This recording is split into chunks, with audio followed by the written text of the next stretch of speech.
Hey everybody, Alex Kozora, SteelersDepot.com, back with a Pittsburgh Steelers recap and analysis of the team's 17-14 preseason loss to the Tampa Bay Buccaneers Saturday night, the only preseason game at Acrisure Stadium. Let's talk about it. Before we start, if you guys could like this video, subscribe to the channel, and check out the site, SteelersDepot.com. Would really appreciate that. I'll also get back that B-roll footage of the Steelers logo that I keep forgetting to put on. It's in a file somewhere, but that point aside, let's talk about this game. Sloppier game for the Steelers overall. More turnovers, more penalties, more miscues than the Jacksonville opener, but obviously Pittsburgh holding out the vast majority of their starters and key and most notable names. Starting with the quarterback play, Mason Rudolph bouncing back from the early interception. That was a low snap. Rudolph set a late throw, not super accurate, but bouncing back, hitting Roman Wilson for that big play. Skylar Thompson coming in. I thought, again, runs the show well, operationally pretty clean, threw that pick. It was really tight coverage, probably a penalty. Tomlin wanted it, but, preseason action, people will forget about that moment a little bit more, but part of that sloppiness, just not, leaving points on the board or giving the opposition points, as we'll talk about a little bit later. And then Logan Woodside was the guy that looked really rough in this game. Missed an open Rock Taylor for a touchdown late on a throw that led to an interception and long return that resulted in Tampa Bay kicking the game-winning field goal as time expired. Will Howard apparently still in the brace, according to the broadcast, and so the odds of him playing on Thursday in the preseason finale, August 21st, seem super low, but I guess we'll see what Tomlin's comments are and his status whenever he talks to the media next.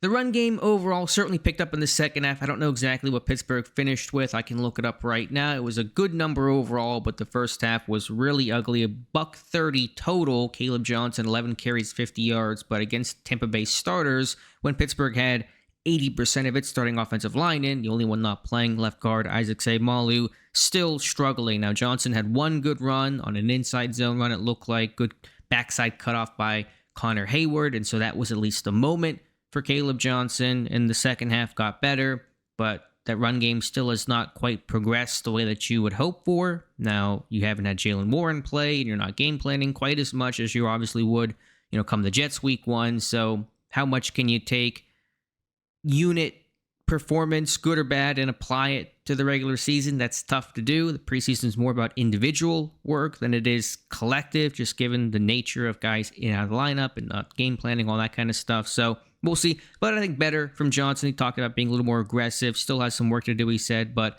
I think he kind of trusted himself a bit more, which was the mandate from Mike Tomlin. So hopefully that progression continues, not just in this preseason finale, but into the regular season. Lou Nichols continues to make plays, who got signed mid-camp after Cordero Patterson was released. He broke off a 37-yard run. He's run really hard. He's certainly playing his way onto the practice squad. At wide receiver, bunch of guys making plays. Roman Wilson continues to shine in stadiums. Thought he did well in the opener against Jacksonville, but really came on strong against Tampa Bay, showing his speed. 2 chunk plays of 30 and 42 yards from Mason Rudolph on the first catch for that 42-yard reception. And Pittsburgh is looking for playmakers, guys who get chunk plays and can complement a run-heavy offense. They want guys that can avoid Pittsburgh from having to go 12 plays, 80 yards, and be perfect and get 4 yards each play and convert on third down where there really is little to no margin for error, and Wilson is showing those wheels. His camp overall got better, but it was still pretty quiet, but him being really loud in these preseason games in all the best possible ways is a really good sign, especially as Calvin Austin remains sidelined with an injury that will likely keep him out the entire preseason. So onward and upward for Roman Wilson. Going to be hard to see Scotty Miller not make this team. Continues to make plays. He had 2 catches for 38 yards and played well ahead of Robert Woods in this game, and that was pretty indicative of how things went in training camp too. So Miller, that speed is real. He's versatile. We'll see. Still more time, less 9 days, I guess, now until cutdowns on the 26th of August. But like what Scotty Miller has done, and he's certainly pushing his way from probably on the bubble or outside the bubble entering training camp to, I would say, inside the bubble right now. Rock Taylor, the rookie from Memphis, I thought did some nice things as well. We talk about taking a smoke screen or hot throw with the corner off, breaking a tackle because that corner came down and closed really quickly, turned what was supposed to be no gain into a first down. Almost caught that touchdown. That was probably a slight misfire by Woodside, but then catching a 20-yard pass off play action later. But even things like the blocking that he had on Lou Nichols' 37-yard run, I thought him and rookie tight end J.J. Galbraith had really key downfield blocks, and that is the way to Arthur Smith's heart, are those RBIs, as he calls it, those guys that are assisting downfield by throwing that block that helps spring a long run. So that's good for Rock Taylor. Unfortunately, for somebody like Max Hurlman, who had a really good week against Jacksonville, dropped a touchdown, another more combative catch. He couldn't corral as well. Did recover a fumble, but he didn't force it. It's, the ball found him and he made the play. Good for him, but not going to make up for that overall. Other receivers that did well, Brandon Johnson, he's been a touchdown machine in training camp. 3 catches, 16 yards, and a touchdown from Mason and a scramble drill in this contest. So, overall, a lot of the receivers impressing, but most of all, Roman Wilson continuing to shine. Offensive line, big test, and as always, without watching the All-22 or even watching the game back yet, it's still hard to evaluate that group, and the run blocking certainly didn't seem to be there. You're facing a tough Bucs front, no question about that, but you're going to face some tough fronts in the regular season. But in pass protection, things have looked good. Go back and watch the touchdown from Rudolph to Brandon Johnson. Great reps by Broderick Jones especially, and he was facing a talented starting caliber player in Diaby, and then Fautanu on the other side as well. So that's encouraging. Those guys have gotten some really good looks, of course, in training camp with Highsmith and Watt and Herbig, but then in preseason action, you're facing Walker and Hines Allen in Jacksonville, and you're facing guys like Diaby and company in Tampa Bay. So starting caliber guys, those have been good looks. I think the guys at tackle, Jones and Fautanu, have held up really well and kept the pocket clean. Now, center Zach Frazier, the snaps, we have to talk about it. They were an issue early in camp, seemed to get cleaned up. 2 low snaps tonight. I know occasionally you're going to get a bad snap, but you can't have these. These can't be issues in this game. The first one on the Rudolph interception, maybe that was one reason why that throw was late and threw the timing off a little bit. Still probably a bad decision, or at least a bad ball by Rudolph, but the snap certainly isn't helping. And then the next one was the Hurlman drop, and could that have thrown the timing off? Anytime there's any sort of blip and things aren't synced up the way it's supposed to be, you're going to increase that chance of the play being off as well. Not just the snap being off, but now the route is off, now the timing is off, the throw is off, the coverage gets tighter, all that kind of stuff. So Frazier certainly has to clean those things up. Otherwise, he's been good, but the snap comes first, and that's been a problem. Tight end, not a whole lot to note here. Darnell Washington was not targeted. Don't know how much he played. Not a whole lot in this one. Like Galbraith made some plays. The block I mentioned earlier had a catch. Did have a drop, but it came on 4th and 7. I don't know why Logan Woodside threw in the flat on 4th and 7. Anyway, but Galbraith showing a little something there, kind of ran his feet. He's an effort blocker, but he's just undersized, lacking in strength, and has to really try to fill out what is an already undersized frame. Defensively, nice to see some guys perk up there, especially Derek Carmen, who had a great bull rush for his first sack. Won't forget that one for sure, showing a lot of the plays he made in training camp. Also had a good bull rush against Jacksonville last week, got interior pressure, and so nice to see that strength really showing through. If he can collapse the pocket, man, and force quarterbacks to drift and spin out and edge rushers like Highsmith and Watt and Herbig, that is the recipe. So just like the offensive line, got to really get into the tape for the defensive line, but that's a big takeaway on Derek Carmen. Beyond that, I was really happy that Y.A. Black played in this game. He was dealing with a right elbow or arm issue and missed some time, missed a joint practice, missed the final day of training camp. He suited up in this one with a big brace on his arm, but he did play, and that was important. Obviously didn't feel maybe quite as impactful as the opener, but him getting out there, getting those reps, certainly a good sign. Elsewhere, Keanu Benton with a bat down. That was nice to see. Pittsburgh certainly has a philosophy of getting your hands up in throwing lanes in Pittsburgh. That's true of Cam Hayward, seeing it from Y.A. Black, seeing it from Keanu Benton as well.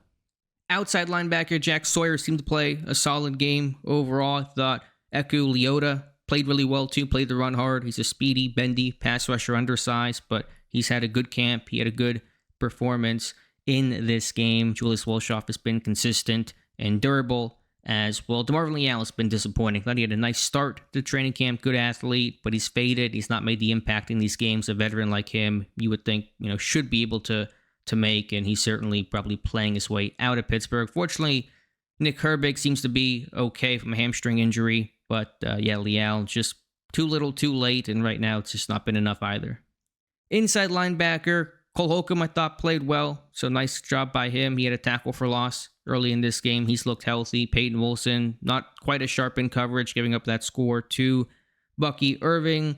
And then going to the secondary, Tampa Bay playing not all their guys. No Mike Evans. I don't believe Godwin played in this one. I know he's coming back from injury as well, but they have a deep bench at wide receiver, including the rookie Emeka Ibuka. He caught a touchdown on Brendan Eccles. So I knew Pittsburgh would be at a bit of a disadvantage, not playing a lot of their secondary guys, and Joey Porter Jr. and Darius Slay and Jalen Ramsey and Deshaun Elliott. So not a big surprise that Tampa Bay had some success throwing the ball early in this one. Teddy Bridgewater did well when he was not under pressure, but still Eccles gave up the touchdown. Wilson gave up the touchdown. Those are guys that are starter capable, or guys like Wilson that certainly will start and play a ton this year. So not a great showing there from the defense in pass coverage. Just some other odds and ends. I thought Sebastian Castro had a nice day at safety. Good tackles overall. Let's see what else. Brandon Johnson had a tackle on kick coverage, so that was good to see. He's trying to push for a practice squad spot too, more veteran type compared to some of the rookies. Darrell Porter Jr. was getting a lot of playing time because team a little bit short at cornerback. Of course, you have to talk about, though, and I didn't mean to overlook this in D-line. I was saving this more towards the end, and special teams was Logan Lee, the defensive lineman turned long snapper in this game. Christian Kuntz getting hurt on the opening return, which was a long run back. That's a problem in and of itself. Kuntz not returning, a chest injury. It sounds like he avoided a serious injury per Mike Tomlin. No official word, nothing definitive, but that seems to be the early indications, which of course is very good news. But they had no backup snapper. They released their backup, Tucker Addington, more than a week ago. And so Logan Lee had to assume that role and did well. No James Harrison gaff of some snap going a mile over the punter's head. Now Lee has worked on that in training camp. If you follow our tweets or training camp diaries and coverage, Lee routinely would snap before practice on the side, and so that was really good to see. But it's a big difference between doing that on July 30th or whatever the date would be on a field practice setting versus inside a stadium where it's all on the line and any gaffe gets shown on a highlight reel or low light reel after the game. So Lee did a nice job. Kudos to Corliss Waitman and Cameron Johnston for being able to corral some of those that weren't perfect, but there were some really good snaps, I thought, from Lee and made things manageable on the other end. I mean, you had at one point an operation of a defensive lineman snapping to a left-footed rookie kicker in Ben Sauls, and they got everything off. Sauls missed one kick, but I don't think the snap was the issue, or at least it wasn't egregiously bad that obviously would cause an obvious miss. So kudos to Logan Lee fighting for a D-line spot. He played D-line too in this game, so the more things you can do, the better, and all those snaps on the side that seemed so maybe irrelevant at the time paid off in a big-time way. So final thoughts in this one. There's still some positives to take away. Played some of the rookies. Johnson looking better. The run game at least looking better in the second half, albeit against the backups for Tampa Bay. Harmon having a nice day, but a lot of sloppiness in this one. Not nearly as crisp and as clean in really any phase. Penalties. Deshaun Jameson with that roughing the kicker penalty allowed a touchdown to happen after that. He did come back and force a fumble later on, which was good, but just can't have those type of plays. That's the stuff the coaches will absolutely hate. So we'll see how things look in the finale. It's a short turnaround to that. Thursday, August 21st at Carolina. The old classic preseason finale against the Carolina Panthers, and makes you have a nostalgia hit there. So get into the tape. A lot more to review. Of course, we'll have some video breakdowns on that and some more thoughts and analysis as the days go on. So thank you guys for listening. Be sure to like this video, subscribe to the channel, and check out the site, SteelersDepot.com. Thank you again, and we'll talk to you soon.